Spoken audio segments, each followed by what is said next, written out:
Good morning, everyone. Today is the 12th of August of the year 2006. Wow. I'm Bob Andrade, volunteer at the Palm Springs Air Museum here in California. Part of our mission is to record and preserve the history of our country's military conflicts, especially World War II. As part of the Veterans History Project of the Library of Congress in Washington, D.C., we conduct interviews of veterans, civilians who participate in these conflicts. Okay, today we have the honor and privilege of interviewing Andres. Laurengco. I have to work on his last name. Okay, okay. He was a guerrilla fighter in the Philippines during World War II. Okay, so we're gonna talk to him and about a lot of other things, and it's nice to have you here, Andreas. Thank you. Did I pronounce it right? And Close? Yes, I am. Yeah. Okay. What we want you to do is, okay, you can just leave it on. Okay, thank you. Then I'll obviously, I go ahead and let's see.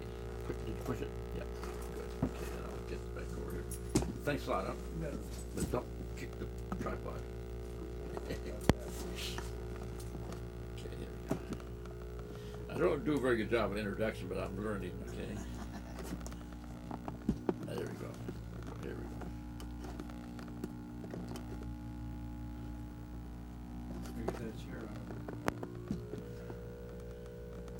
Push that chair over there as far as you can, please. Yeah. Like Yeah, that? just no, push the chair. Push the chair out. Yeah, push the chair up against the wall. Yeah, Yeah. there. So it doesn't.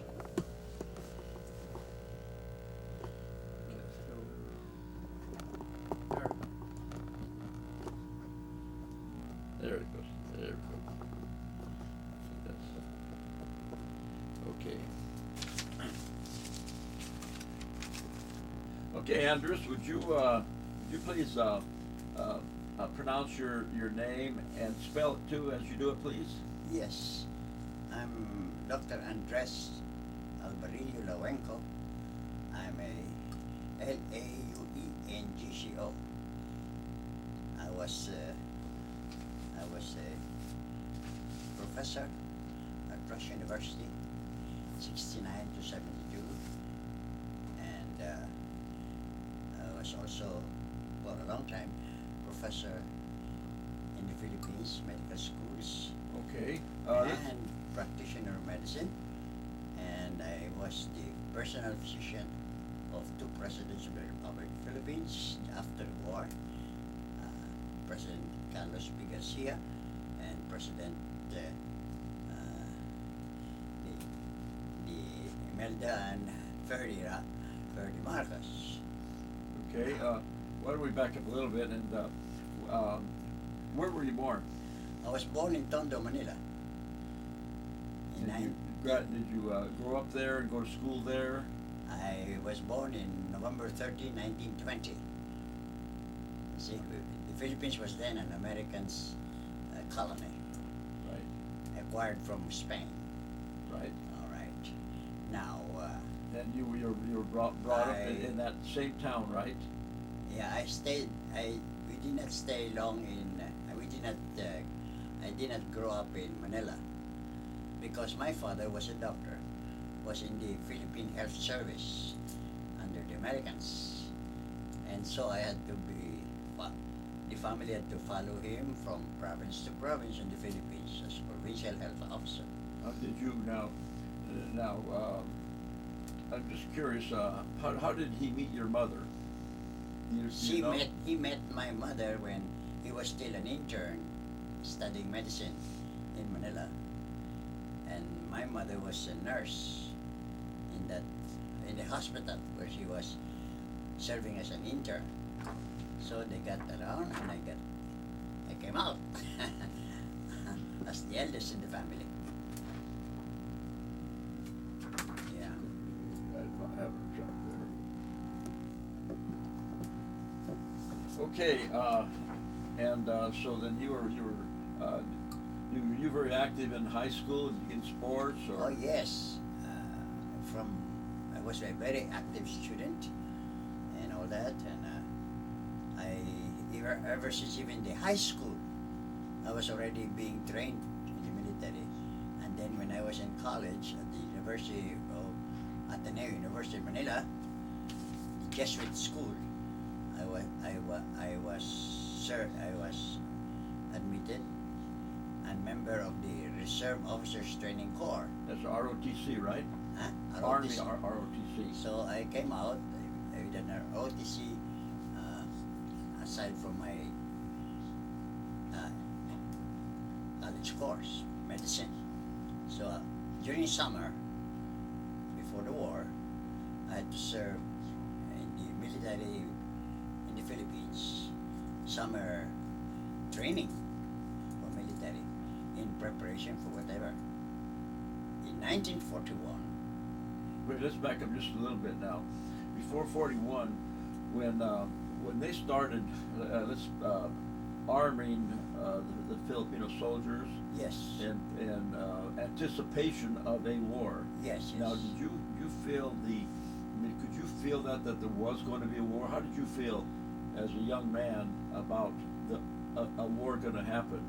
Were you Well, aware of that? As a young man studying medicine that time, before the war, I did not think of war. Although I was very avid reader of what is happening in Europe when in 1939 when Hitler went on rampage and all that, I never expected even that the Japanese will start to do something here in the Far East. Now they were in China by now. Yeah, they were in aware of China. what was going on? They were in China. So, although we were afraid that maybe the Japanese will also come this way, but we did not expect that the Japanese would dare to confront America. See? And we were caught by surprise in the Philippines when they bombed, you know. Yeah, where were you on that fateful day Yeah, of December December 7th. I was then, it was Sunday in the Philippines. My father, who came to Manila to attend the doctors' conference among the provincial health officers, and my mother came to Manila too. When on December 7th, we were about to go to Mass, suddenly the news was flashed. Pearl Harbor bombed.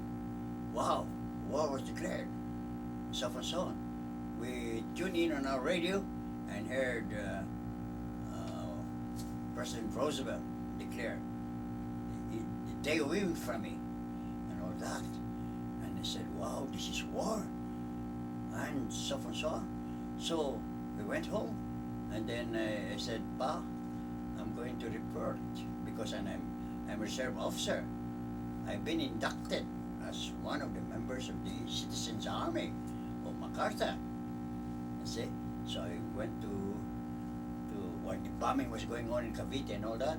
I went to report to the headquarters, and then I was accosted by the sergeant in charge of the enrollment of the reserve officers, and I said, Laurengco, this and that. I wrote to say master sergeant by assignment and all that. And he says, by the way, you look at the papers that I was a medical student. Oh, you're a medical student. There's an order of General MacArthur. All medical students are exempted from serving in the Bataan Corridor sector.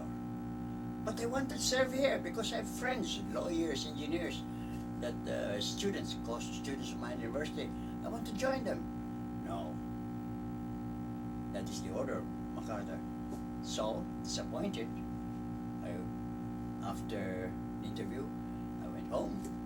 And then we decided to return to the province. The Visayas at that time was not yet occupied by the Japanese. It was still occupied by the Yusofe. So, we tried to go home back from Manila to the Visayas Central Region. Unfortunately, we slept in Quezon City. My father, my mother, me, and a sister. And we missed the Panay, the boat that left Manila Bay surreptitiously at midnight. We were supposed to take the boat. Next morning when we wake up, we were going to Manila to try to see if there's a ship to go back to Visayas. Oh, the news was flashed. SS Panay sunk. A friend of mine, the son of the governor of the province, and his father, the governor, sunk with the ship. And the representative of the province, my good friend, also sunk, but he was hit on the head, and he woke up in the hospital. Where am I? He was saved. And so, had we slept in Quezon City, in Manila, instead of in Quezon City, perhaps we would have been able to ride that ship, and perhaps I will not be here. But, circumstance. So, we decided, a week later, to take a land trip by truck. Every evening, we traveled by truck to Bawang, Batangas, southern part of Luzon, and get a sailboat to go to the Visayas, which travels by night, a fisherman's boat. And so we, with some friends of mine, we evacuated from Luzon and went to the Visayas. We landed in Antique, and then we took the land route to Iloilo. That was occupied already by US affairs, not Japanese yet. And then from Iloilo, we took another sailboat to go to Negros Island, where my home province is, by sailboat. And then from Bacolod, we went to Dumaguete, my hometown, by truck, military truck, escorted for protection by the military, the USAFE. And so we rejoined our family. 12 children were left behind. I was the eldest, and my mother and father was able to be reunited with the family. They were so happy that we were able to weather the storm in the Philippines, in Manila, bombing and all that. So now, when I was in Dumaguete, I decided, what shall I do? I still am beholden to that oath, as a reserve officer, member of the Citizens Army affiliated to the USAFE. So, I decided to join the Guerilla. In the Guerilla, my very good friend, Laurengco, who was the military governor of that province, said, Andy, you do not need to use guns. Why? I've been trained with machine guns and all that. In the ROTC, I carry a machine gun and all that. I know how to strip it. I know how to operate it. No, we'll use your brain. And your capability to befriend people. That is a trait which we like to utilize in this war. You will be assigned as a special espionage under me and all that, under that military governor. Okay, whatever it is.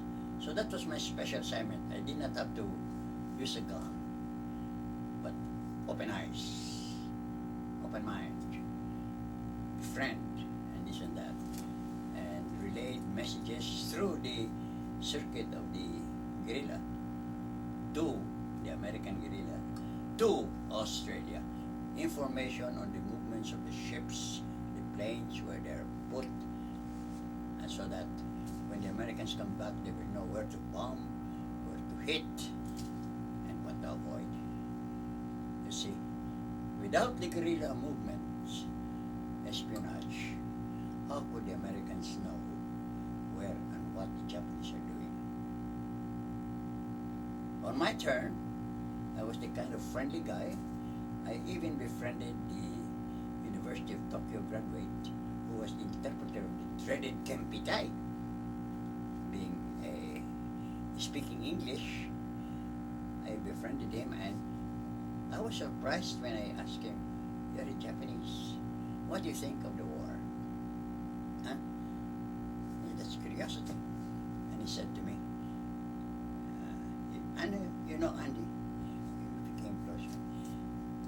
I am a graduate of the University of Tokyo. I'm a Japanese, born Japanese and all that. I'm the interpreter with the Kempita. All right. But I do not believe this war should have happened. Yeah, he was an interpreter. Interpreter. Japanese interpreter, because he spoke English and he spoke Japanese.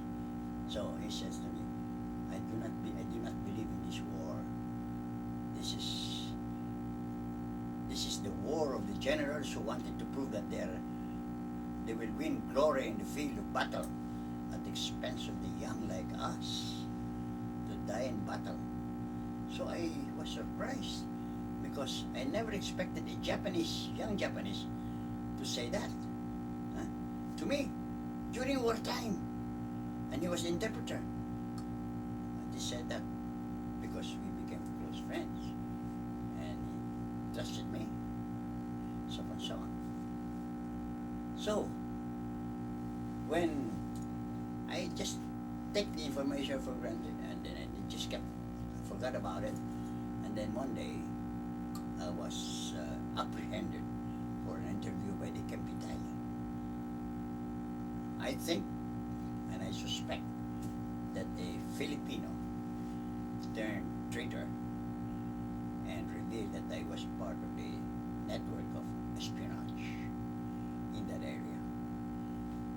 I don't know why he has to spell it out, because every morning I remember all the young men that are left in the town have to face the city hall, where on the windows there are holes. There are what we call holes where the Japanese and the Filipino, spies that are to the other side look, and then we stand there in the heat of the sun waiting to be pinpointed. Oh, you'll be arrested. And I was standing there, but I was not picked because I was very subtle. I did not want to be, no, there's no record. I burned all the records, my military service and all that. My ROTC I destroyed. So whenever they look, I'm just like an innocent civilian. Okay, I spared, but left or right they point. This Filipino. Who else can pinpoint the Filipino but the Filipino? You see, I was fortunate. So, because when I deal with people, I'm very careful. I never trust anybody, especially that time, even my own province mates. But somehow they come to hear about it. So, what can I do? So I was apprehended. And then I was to face the colonel himself of the Campita, the head. As I waited there, the interpreter came, of course, and saw me. I heard that you were already apprehended, so I came. I will be your lawyer. He whispered to me as he passed by, I'll be your lawyer. He spoke in English. I'll be your lawyer. Just don't say anything. You can recite Shakespeare if you want, but I will interpret it. Okay. What then should I do? Okay. The colonel will ask the question through the interpreter and then relates to me. And he says, this is never mind, don't say anything, just say a line of Shakespeare to me. And then and then he interprets to the colonel. It took only half an hour of interview, and the colonel said, go, you're innocent. I was saved. I never expected to be saved. Huh? That was crucial. As I passed by in going to the headquarters, I saw the head of my buddy, a rich Chinese who was my buddy in espionage. His head was cut off already, floating in this show. Wow, I said. That could have been you, huh? Boy, I said, maybe I would die the same way. So I was prepared. I said, well, if I have to die, I have to die. You see? But with my honor held high, you see? I swore ever since I was young, from birth until that time, every morning in classes, schools, we always sing the Star-Spangled Banner before entering class. That was the indoctrination. So, being a colony of America, we followed suit. Oh, say, can you see by the dawn's early light? And so, I was diehard, in a sense, with my faith in America. And if people are dying for America, why shouldn't I be? I grew up for American citizenship. And then I was inducted in the use of it, formally also, and served in the summer camps before the war. And then when my assignment came, my special assignment, it was very important that I should not reveal my identity, my assignment. Otherwise, how could you be a good spy if you will be boasting you do this and do that? You see? It was most important to get the information needed by the military to be able to pinpoint their movements also, right? So, and you know, even with the Filipino guerrillas loyal to America, there were also Filipinos who were disloyal.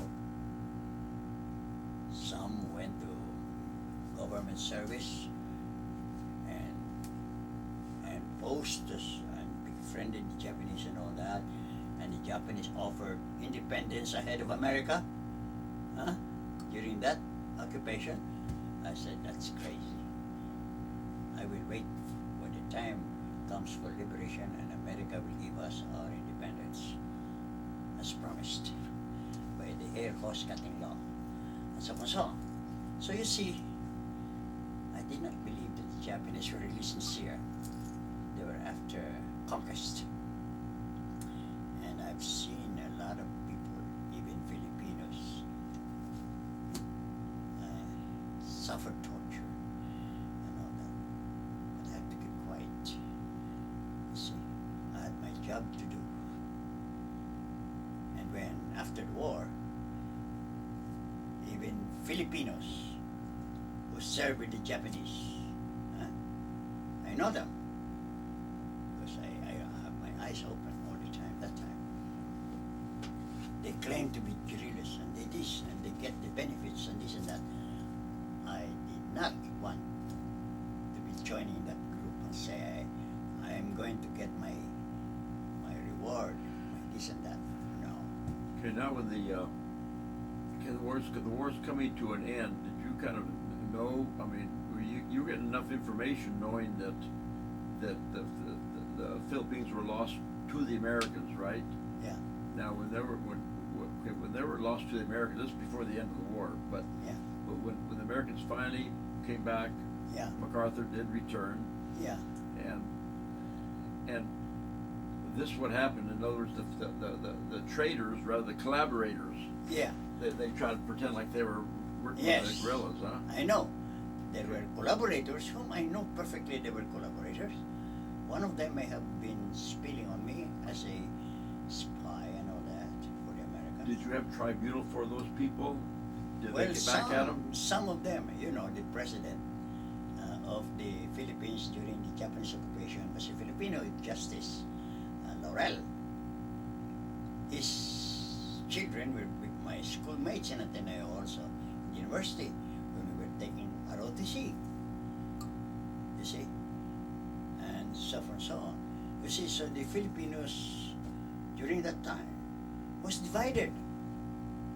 Some for and some against America. And it was a terrible time. It is so terrible even for a Filipino to be protecting himself with his his faith. I was for America. I have to be very careful. You see? And even my father, who was the provincial health officer, he sent medicines to the hills for the guerrilla in the dead of the night. He was also apprehended. Fortunately, the colonel was an educated man, and he says, "Doctor, you sent medicines to the guerrillas, but you are doing your duty. Humanitarian. You are not after the military part of it." So he was escaped. So both my father and me escaped. But the engineer, our neighbor, was responsible for assigning people to work at the airport. I was one of those who work in the airport just to see where the emplacements are and this and that. And his head was cut. See? So you see how difficult it was for the people who were faithful to America when the Japanese occupied the Philippines. Because so many Filipinos turned to the Japanese thinking that they're the liberators now. I was not at that time.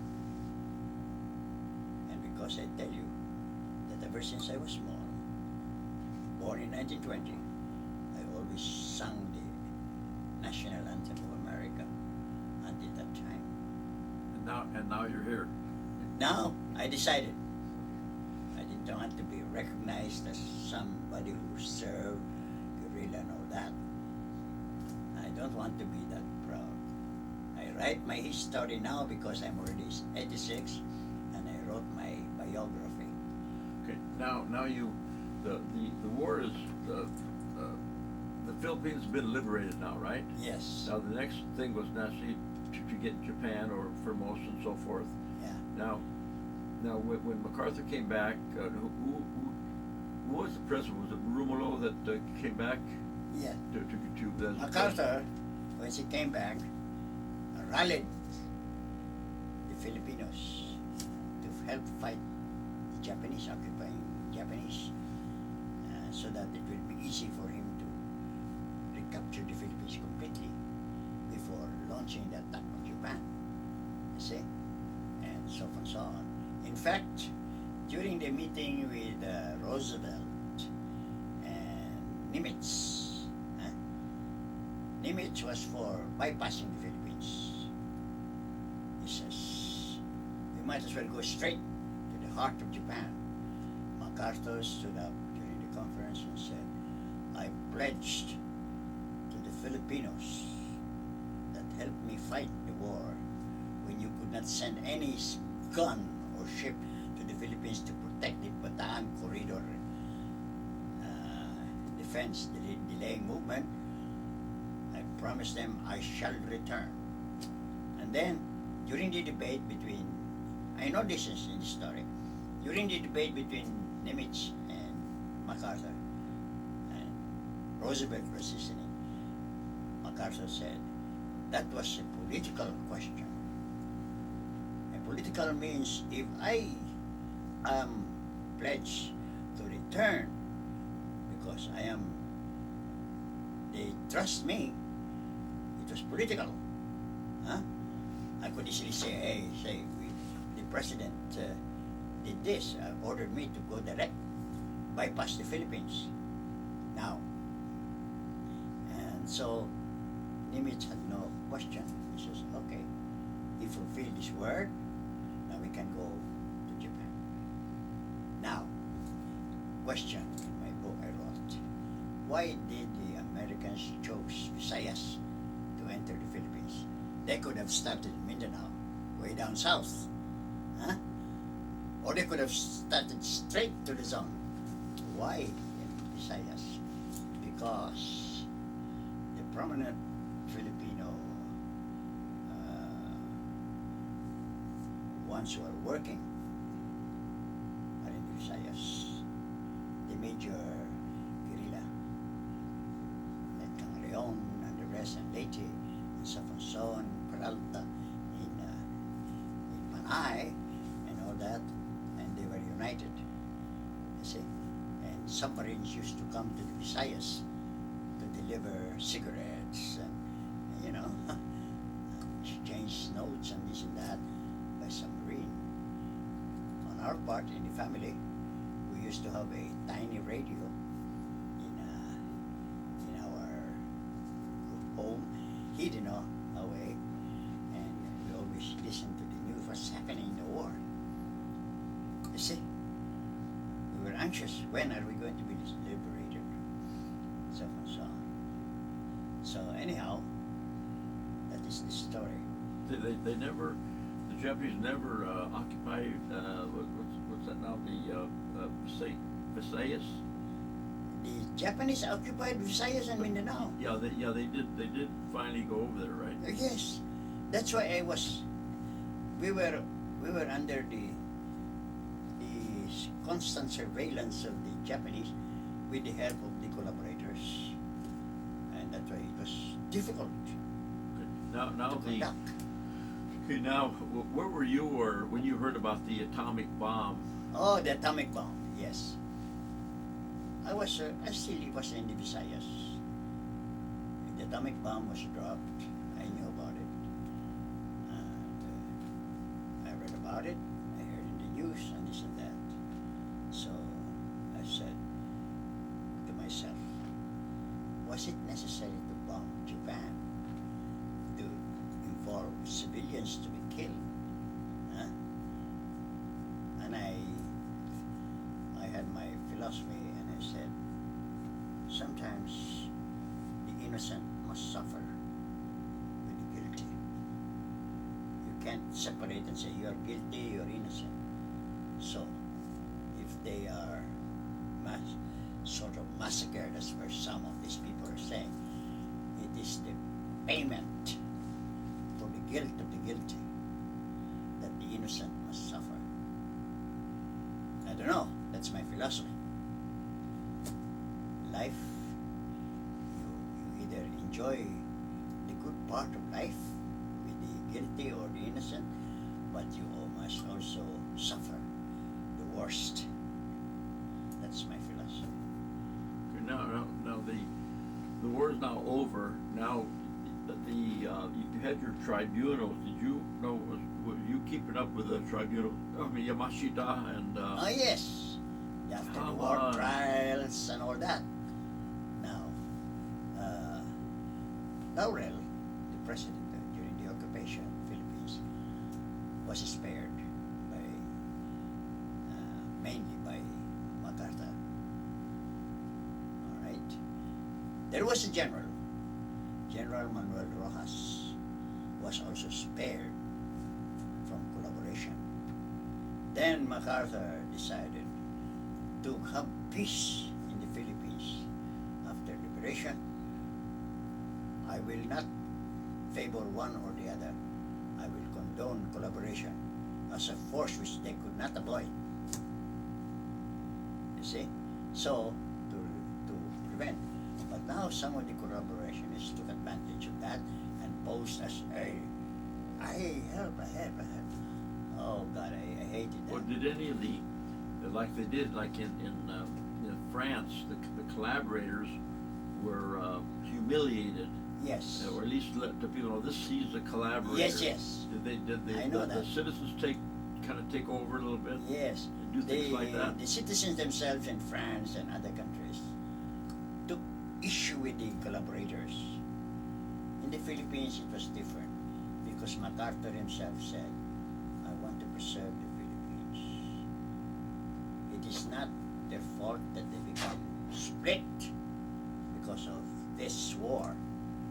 So he decided to forget about this collaboration. That's like Lincoln with the South. He Yes, said, like the Civil War. Kids that ran away from home. Lincoln, when he declared his proclamation, emancipation, many people in America hated Lincoln for doing that.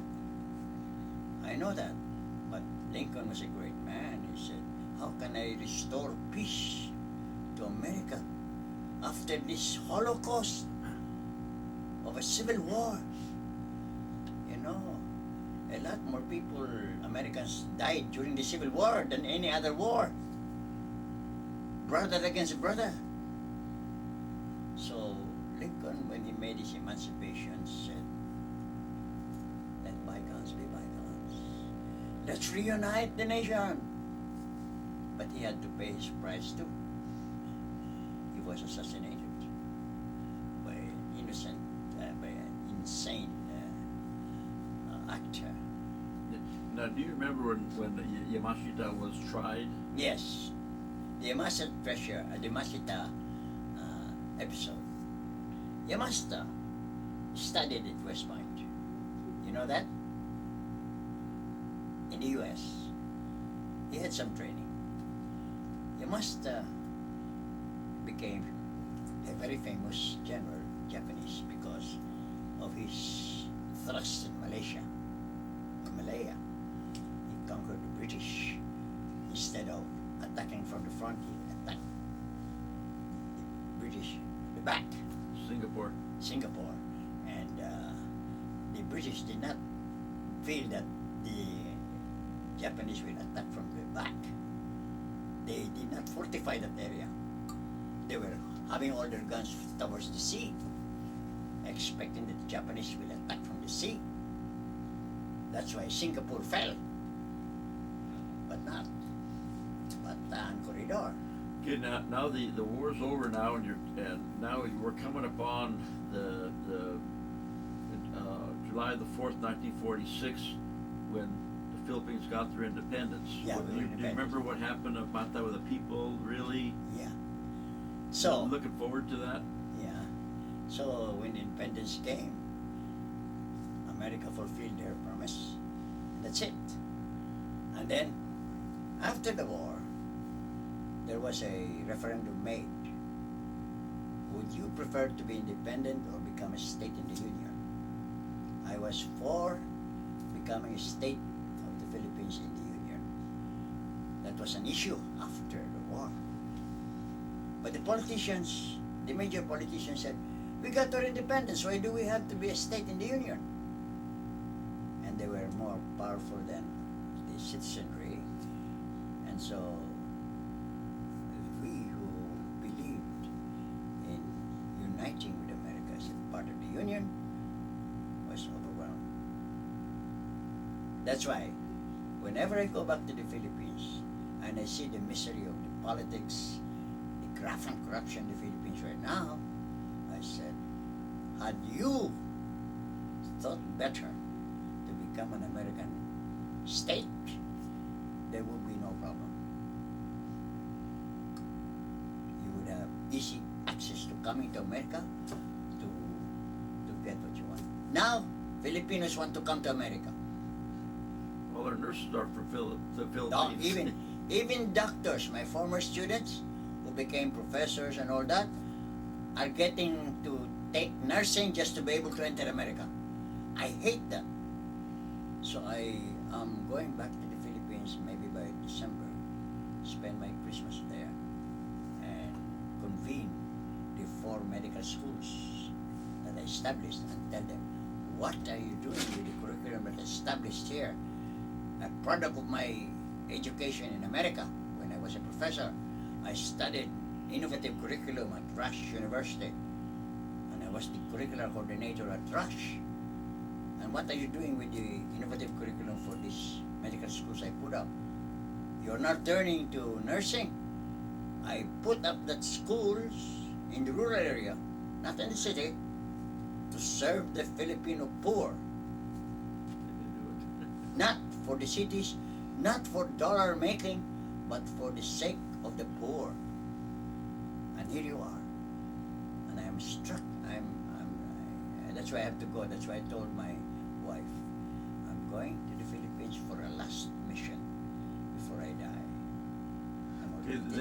Okay, the war's over now. You went back to medical school, right? Yeah, finished my studies. And where was that? Was that in Manila or? Yeah, in Manila, University of Santo Tomas. University After of I graduated, I became a professor. Now, did you practice medicine first? Oh yes, I practiced medicine and then became a professor and so on and so on. And did you taught at Santo Tomas? Yes, I stayed in Santo Tomas for something like 20 years, teaching in my alma mater. I did a lot of things, and You know, we have some films of Santo Tomas. Oh, yes. It is now, what it looks Yeah. like now. Santo Tomas was used as a camp, incarceration for Americans. Yeah, and so on, so on. Okay, then you practiced medicine, and then you became a professor. Yeah. Now, when did you start thinking about? Well, back again. How about the what would they call the rebels up in the hills right now? What would they call the more? Oh, the NPA, What would they call them? I thought the the NPA Moors. in Manila, in the Philippines. These are communist, And indoctrinated. they're still up there, aren't they? Actually, Maoist. Maoist, okay. Yeah, they are indoctrinated by communism, Yeah, the Maoist Huts, communism, that's right. Chinese communism, and they are still existing in the Philippines, wanting to topple the independent government. But they're still active right now. They're aren't still they? active. The Philippine government cannot seem to control them. Now, Then we have down south in Mindanao, the Abu Sayyaf, making money out of helpless tourists and all that. Now you were there when Marcos was there, right? Oh yes, I was the doctor, personal physician of the president and the family. Marcos? Yes, What'd you think about him? he was a Right. good man personally, but he's a bright fellow. Power, he wanted power. The same. We belong to the same generation. While he was studying for law at the University of the Philippines, I was studying in the Jesuit School for Medicine at the University of Santo Tomas. I knew everything of his life, you see. And when he became president, you know, sometimes when you get to be somebody, you forget that you're still human. He was once a good man, but you know, How about his wife? his wife, oh yes, I know her personally.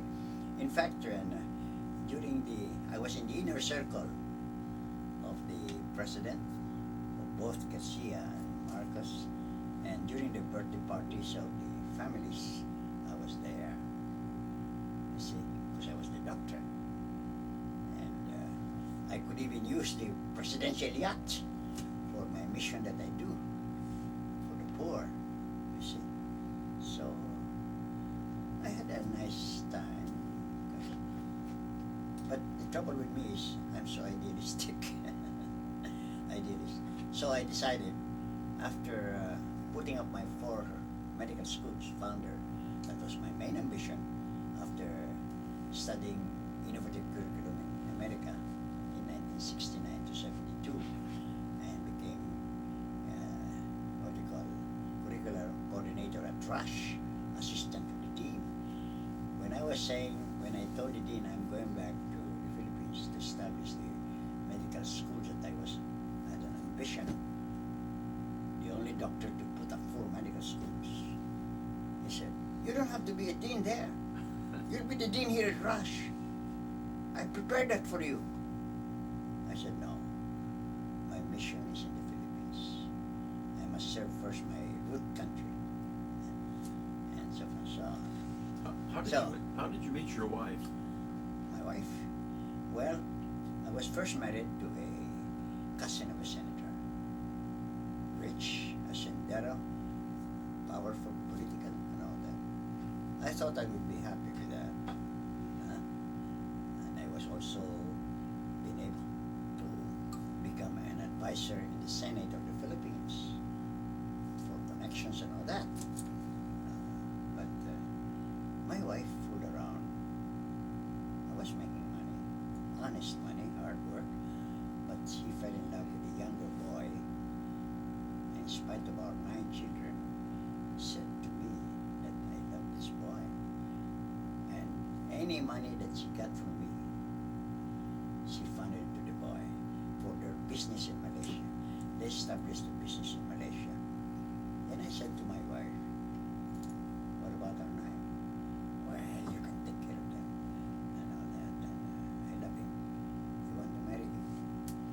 said he'll marry me. Don't believe it. She's after the money and the business, marriage. So finally I decided perhaps it's about time for me to find another woman who will take care of me in my old age. And she said, okay, look for somebody. I have everything, wealth, political power and all that. I don't need that anymore. I don't need that. I need a woman whom I could love and loves me and takes care of me in the old age. So, one day, I had so many admirers, of course, and many girls, no? And then, one day, her cousin, the senator, brought me to the office, the Senate office of the senator, with my first wife. And then, with the members of their family, their family, present, two sisters of charity, who wanted to patch us up, to give my first wife a chance to recoup, to recover. Huh? Then the senator faced me and said, Andy, you're still married to my cousin. Oh yes, of course. Would you mind if I ask you that when you go back to America, you will bring with you your wife? I have here 3 letters. And you know, a Filipino senator has a very powerful tie-up with the Consul General of the Philippines and the Ambassador to the United States of America, Filipino. So here are 2 letters to be delivered to the Consul Generals and to the Ambassador. You know them very well, okay? You know them all. So, give this letter. It is money for my cousin, and ticket, airlines, and clothes are prepared for her. She will join you, help her to get to America, and so on and so on. I would. And yet I knew that he had a boyfriend. She confessed to me.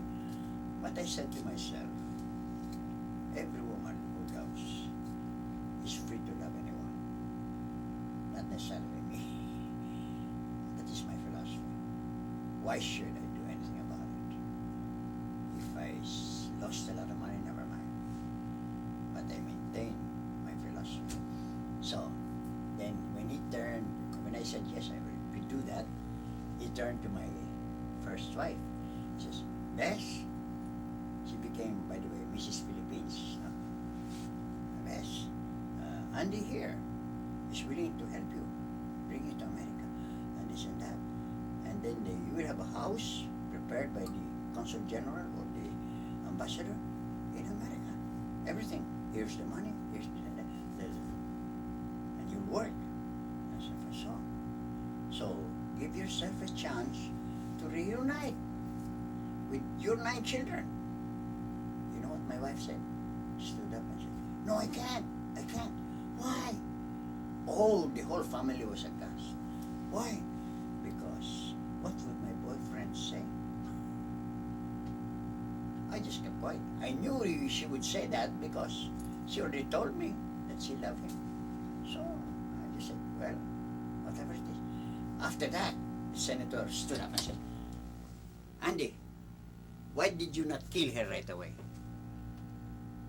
Kill her now in my office. I'll protect you. I said, wait a minute, Senator. My cousin-in-law, huh? She's free to love anyone she wants. I may have lost many things, but I'm not a killer. I'm a healer. And that is the principle I live. See? And so the senator said, good for you. Thank you for at least being here in the presence of the family. Can you imagine? Sometimes a man has to have a principle. And a principle is what we live by. See? And even during the Japanese times, I had a principle. But I know how to be discreet about it. You see? That's why my cousin, that senator, was the head, the governor of the province at that time, military government at that time. he assigned me to be using my head for the guerrilla instead of bringing a gun, because he knew the principle. I have my brain. You know, espionage needs brains, right? That's why they call it intelligence department. Yeah, then you, when did you decide to, now you came to America at that time? No, I came to America in 1969 to specialize on medical curriculum. Then I went back in 73, 74, after my stint at Rush University. And I did surgery in Chicago, by the way. I did gallbladder surgery with my former students, and so on and so on. And then to put up the former rural regional medical schools for the Philippines. Ambitious again, you know. And then, after that, I decided I have finished my plan for my route. Now I go back to America because my daughters, some of my children were already in America. I said I will stay in America. I want to earn my American citizenship the hard way. And so I was very happy when I got my American citizenship. I did not use my... Does that mean, it's still a dual citizenship, right? You can still... No. There is the so-called dual citizenship in the Philippines offered. I did not want the dual citizenship. Okay. That's very interesting. Although I have friends in the top level, the top echelon of society in the Philippines, I think you're being a double, you're not sincere to a principle when you have to be Filipino at the same time American. I chose to live and die like an American as I started. And that's why I decided I will be an American citizen, and the rest of my family I'll bring to America to be American citizens. And do you have children? Oh yes, 12 of them. 12 children? 12 children, 15 grandchildren. How about the great-grandchildren? Huh? Great-grandchildren too, right? I have one daughter in Canada. She is the supervisor of the United Airlines in Toronto, Canada. Now, I have a daughter in New York, my eldest by the first wife. I placed her in the job with the Jesuits in New York to be in the deaf and dumb school teacher and all that. I have other daughters here now and sons and so forth and so on. I have 3 by the second wife. My wife, second wife, is 18 years younger than me. She was a patient. I met her. She needed care for her asthma, and I fell in love with her. And my first wife knew about the affair, and I promised the second one, I will love you as long as you will be faithful to me. Don't worry about money. Don't worry about support of children. If you get pregnant, and we were dating for years before I finally decided to formalize the union. I decided, darling, for 8 years we were fucking around and all that. Of course I enjoyed, but useless. What am I doing? Wasting my semen and all that. Do I really love you or not? I want a child. And she objected because, her father will get mad, the teacher, supervising teacher. I promise you that when you get pregnant, you don't have to face your father. I will be the one to face your father, in spite of my marriage and 9 children. And I was the personal physician of the family. So she agreed. At that time, I calculated she would become pregnant. I'm lecturer of menstrual cycle and all that, and pointing the ovulation time. So I knew my science professor. And so I took her. As per my calculation, she became pregnant. 1 month later, she said, darling, I'm pregnant. I'm afraid. Don't be afraid.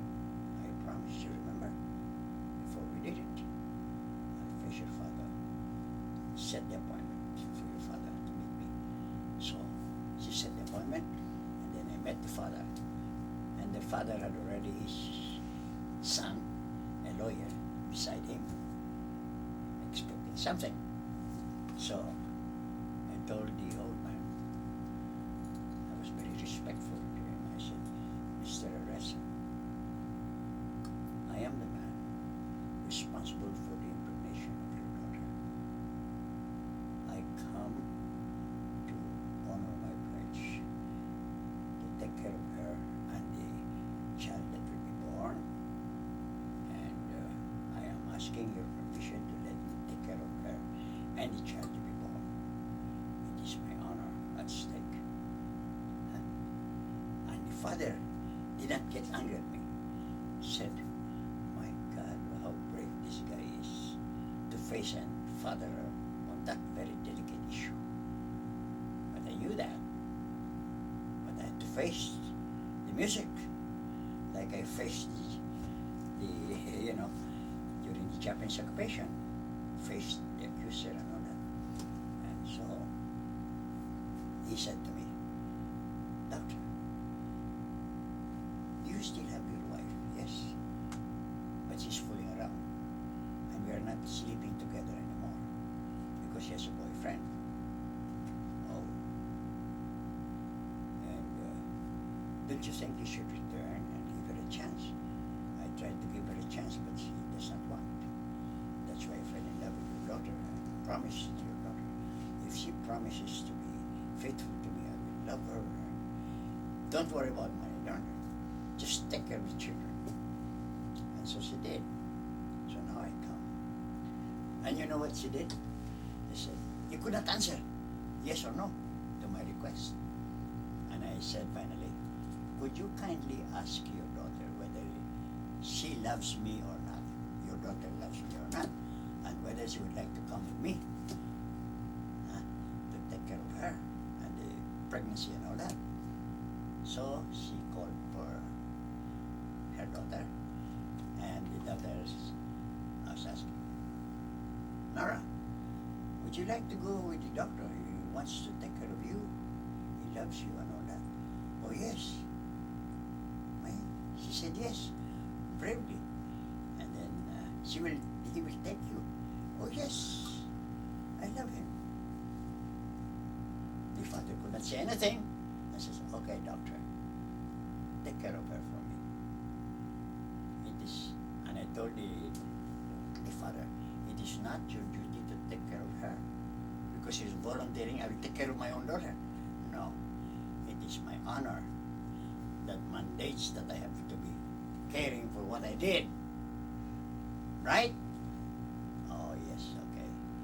You can take care. See my story?